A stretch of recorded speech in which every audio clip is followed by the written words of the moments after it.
Today I'm going to be talking about two of my favourite machines, the Yardman made by MTD and the good old COX Stockman. Now let's talk about the Yardman. I bought both of these machines in 2006.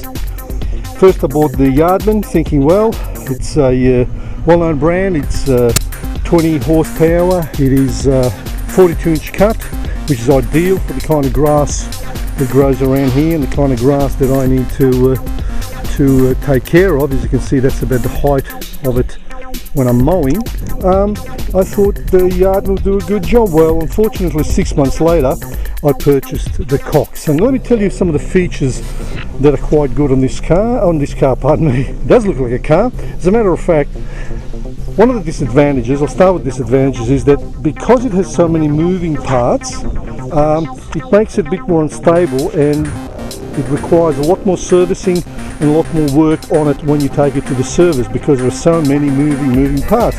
First of all, when you start, you put your foot on the brake, moving part, constantly wearing out. Then turn the engine, your accelerator's down here. Second of all, you then shift it into gear like in a car. Reverse, forward. Every time you want to go back, you need to stop, reverse, neutral, forward, stop. Again, moving parts, too many of them. The system underneath doesn't always cope very well. So the other thing is, it has down here is a brake. So you put your finger on this and you actually engage the brake, which again is a problem. Sometimes it doesn't always work when you press it down. This one here is the cruise control. You get to a certain speed that you want over here, and then you press cruise control and then off you go. So they're the moving parts that are here, and as far as I'm concerned there's far too many of them. Then of course we've got the tray here. This is the tray. It's connected by one very long, very large belt. I can just take a picture of that for you. Very large belt, there, which at times, because it is a little bit loose, can fall off like that, frays in the corners, bit hard to put back together because you've got to take the whole tray off. Now once you put it, if you're putting blades on, which you need to do from time to time, the whole tray itself has to come off. And the disadvantage of that, if you're by yourself, it's very hard to do.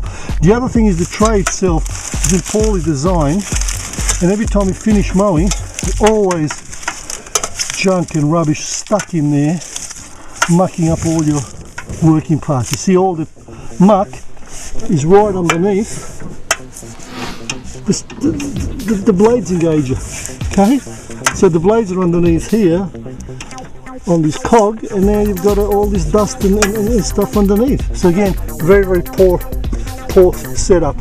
The machine itself, if you look inside, there's not much to it. You can't actually get to any of the things without unscrewing here and here, so the whole thing has to come off before you can do any work around there, removing plugs and such a thing. The tank is 8 litres and lasts about 3.5 to 4 hours of heavy duty lifting. Here we've got the battery, which is very good. It's quite accessible should you need to jump start it or recharge it after a time of non-activity. Again, as I say, the tray's there. The blades are very large, and if you happen to bend one of them, like I did here, blade is bent, as you see, you've got to replace the whole thing. So you can't just buy that, you've got to replace this as well. Okay, and if you don't place them in properly, one of the blades will be higher than the other. One's going to be cutting at one level, the other one's going to be cutting at the other level. So for my money,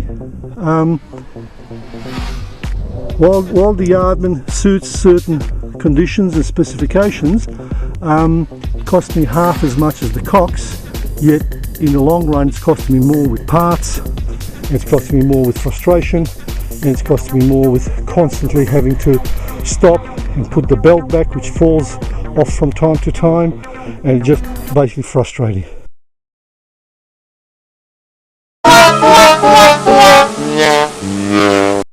Hey, thanks for stopping by. Please subscribe to Solutions Central TV, and we'll see you in the next episode. Bye for now.